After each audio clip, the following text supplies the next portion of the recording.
feeling to be in 5th Bharatiya Chhatri Sansad? It feels great. Actually, I was here last year also, and I spoke last year also on one of the sessions. And in fact, I had the privilege of sharing the stage with Shaljakant Mishra ji, who also spoke today in the earlier session. And I think when I heard him speak last year, he got so emotional and he got such a good response from the audience, and he was so passionate about what he was saying that it really motivated me to come back again this year and feels great. So, do you think participation of youth is important in politics? Yeah, no doubt.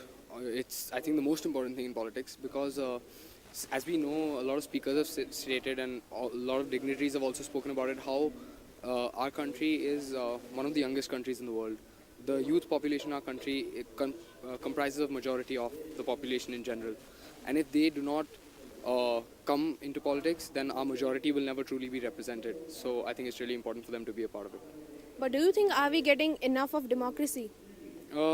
I think that this election that just passed showed us how much of democracy is existent in our country because the people strongly expressed their opinion through their votes, which I don't think has happened in the recent past. So I think it's a really good step for the Indian democracy.